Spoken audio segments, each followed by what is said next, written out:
কথাটা আজ খুব ভালো করে কান খুলে শুনে রেখো। তুমি কখনোই অনন্য বা অসাধারণ সুন্দর কেউ ছিলে না। আসলে অতি সুন্দর ছিল আমার দেখার নজর। আমি আমার সমস্ত ভালোবাসা দিয়ে তোমার সাধারণ সত্তাকে এক অদ্ভুত মায়ায় মরিয়ে রেখেছিলাম। পৃথিবীর চোখে সাধারণ মানুষের ভিড়ে তুমি হয়তো এই পৃথিবীর কাছে একটা সাধারণ মুখ ছিলে, কিন্তু আমার কাছে তুমি ছিলে পূর্ণিমার চাঁদের চেয়ে উজ্জ্বল। তখন চারপাশের হাজারটা মানুষ আমাকে বারবার সতর্ক করেছিল।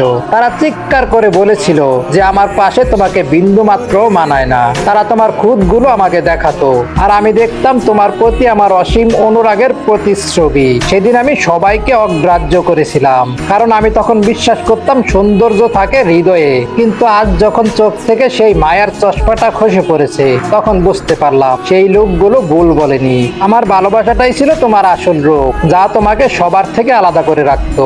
আজ সেই ভালোবাসা নেই বলে তুমি আবার সাধারণ মানুষের ভিড়ে হারিয়ে গেলে। এখন আয়নার সামনে দাঁড়ালে হয়তো নিজেকে আগের মতোই দেখবে, কিন্তু আমার সেই পবিত্র নজরটা আর কখনোই খুঁজে পাবে না, যে তোমাকে একটা সময় এই পৃথিবীর শ্রেষ্ঠ সুন্দরী বানিয়ে রেখেছিল।